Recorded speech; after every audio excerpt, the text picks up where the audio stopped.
BPJS-nya masih berlaku, malah ada 2 penjamin, satu jasa raja, satu BPJS Kesehatan. Tapi kalau mereka tidak lapor atau damai, ini jadi peserta umum. Jadi banyak kejadian ketika kecelakaan lintas, lebih sayang kepada motornya sebagai jaminan, dan pasiennya tidak diselamatkan, jadilah umum. Mereka tanda tangan perjanjian damai, LP tidak akan keluar kalau perjanjian damai. Gitu. Barangkali demikian Pak. Kalau ada yang perlu disanggah, sampaikan. Terima kasih. Oke, waktu sedikit lagi, tapi saya masih bertanya-tanya karena ini juga kasus sebenarnya di rumah sakit saat itu. Kondisi kawan, katakanlah boleh dikatakan sedang sakit berat, artinya sampai rumah sakit dimasukkan ke RSUD gawat darurat. Nah, saran dari dokter harus menginap. Nah, kenyataannya dalam rumah sakit itu katanya tidak ada kamar kosong. Sementara kondisi kawan ini tadi sudah masuk ke kamar darurat. Ini solusi kita sebagai masyarakat yang membawa kemana ini kita bawa ini? Dibawa pulang kondisinya seperti itu. Dipertahankan di rumah sakit, informasi kamar tidak ada. Ini persoalan kita sebagai masyarakat awam. Akhirnya panik, keluarga panik, mau dibawa kemana ini? Itu yang pertama kasus yang saya jumpai waktu itu di rumah sakit. Lalu yang kedua, kita sebagai masyarakat awam, kalau sudah dikatakan oleh pihak kesehatan ini kamar tidak ada, kondisinya sakit, sementara rujukannya mungkin di rumah sakit itu, ya kan? Tentu bingung ini, mau dibawa kemana? Nah, pedoman bagi kita apa? Untuk masyarakat supaya tahu persis dalam katakanlah menangani persoalan seperti ini, dokumen apa yang harus kita bawa? Katakanlah gini, saya ditolak tadi di sini ditolak lagi umpamanya.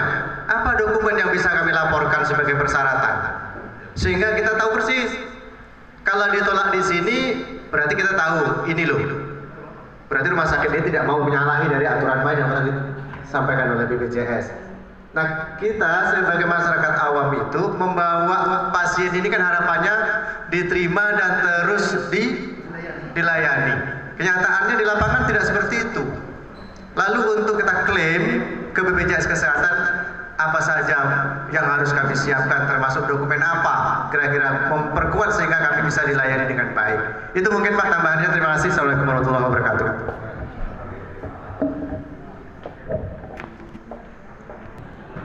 Terima kasih Pak. Untuk pertanyaan pertama, bagaimana jika kondisi pasien IGD terus anjuran rawat pas pula kamar penuh? Memang di sini terjadi kebingungan untuk peserta. Sebenarnya kalau kondisi seperti ini sudah masuk ke ranah medis Pak.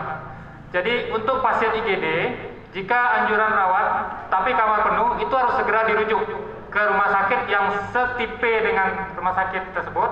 Contoh, misalkan dari Potren dirujuk ke rumah sakit Indah Bagan Batu, ternyata penuh. Boleh dirujuk ke Duri Permatahati, Kota Dumai, tapi sering terjadi, ini sering pengaduan ke saya masuk, itu minta dirujuknya ke Medan Pak. Ya, karena akses wilayah kita di perbatasan dan lebih dekat ke Medan. Itu kendalanya di sana sebenarnya. Kalau dirujuk ke luar provinsi, Pergub kita masih mengacu kepada Pergub yang lama. Rujukan berjenjang harus ke dalam provinsi dulu. Artinya Rumah Sakit Indah, rujukannya di dalam aplikasi itu memang dikunci ke Riau. Artinya rujukannya hanya boleh ke Permatahati, boleh nanti keluar, tapi ambulannya tidak bisa dibayarkan. Gitu. Kalau ke Riau dia dibayarkan semuanya. Nah, yang kita butuhkan sebenarnya kan pelayanan cepat dan informasinya jelas supaya tidak ada kebingungan di masyarakat. Nah, nanti kalau misalkan ada kondisi seperti ini Pak, sebaiknya kalau dari puskesmas ada perawat yang mendampingi. Pas dirujuk ada ya Bu Kapos ya. Kalau merujuk peserta selalu didampingi perawat ya.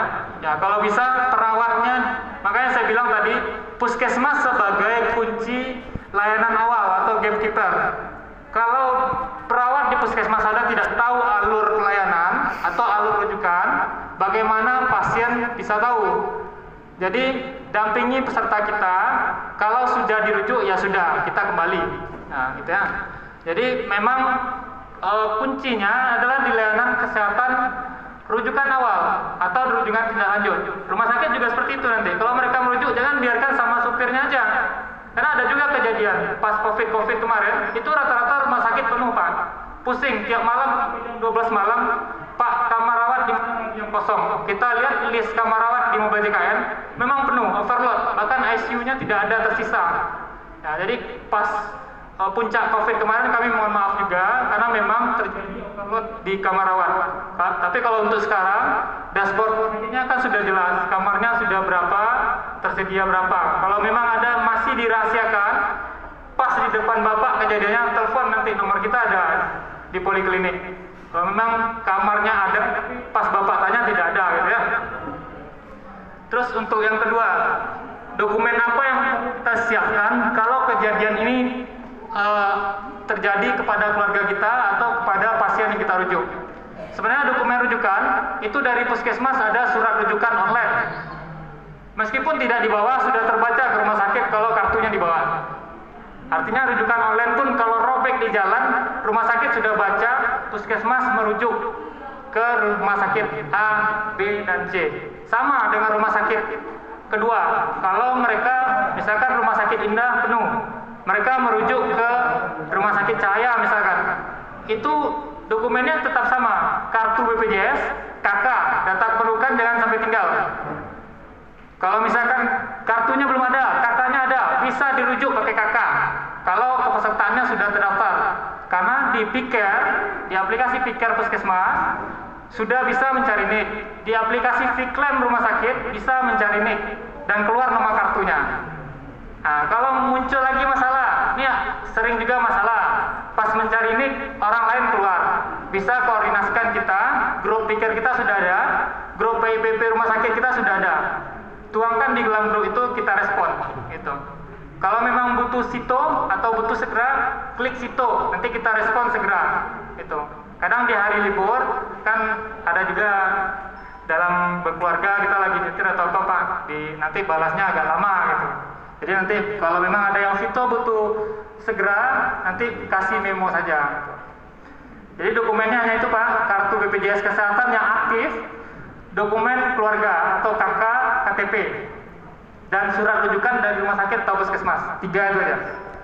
Nah, kalau ada perawat yang mendampingi, berarti perawatnya harus persiapkan rujukan pasien, kartu BPJS-nya harus dibawa, KK-nya harus dibawa. Kalau untuk fotokopi itu masing-masing rumah sakit beda-beda. Kadang ada rumah sakit yang masih minta fotokopi. Sebenarnya tidak perlu lagi, di klaim pun kami fotokopi kartu tidak diwajibkan lagi sebenarnya. Nanti boleh konfirmasi sama Pak Okta kalau memang masih diminta fotokopi. Mungkin demikian, terima kasih. Assalamualaikum warahmatullahi wabarakatuh. Saya kembalikan kepada MC. Terima kasih kepada Bapak dari BPJS. Apakah ada pertanyaan lagi Ibu-Ibu dalam sesi acara ini? Itu Pak nomor WA, nomor apa Pak ya? Nomor pribadi.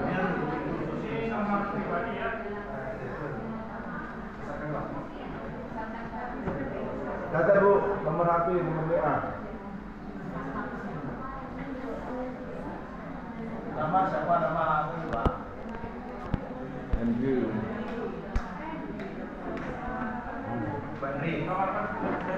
Jadi gini. Ini Kak.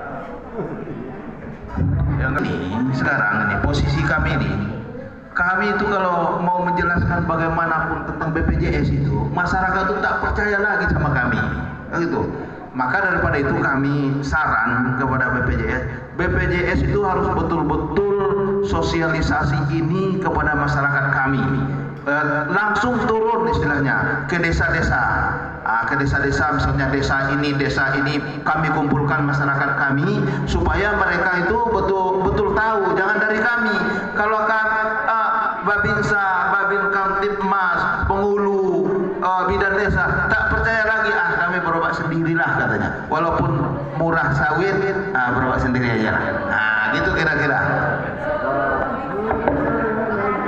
Pak dan Rami Babil kita yang dari BPJS ya Pak, semoga saran-saran kami ini bisa diterima dan dilanjutkan untuk seterusnya. Karena tidak ada pertanyaan lagi, acara ini kita tutup. Alhamdulillah acara demi acara telah selesai. Saya selaku MC pembawa acara Lokakarya Mini Lintas Sektoral, saya memohon maaf apabila ada perkataan tingkah laku yang tidak berkenan. Marilah kita tutup acara ini dengan membacaan hamdalah. Alhamdulillah.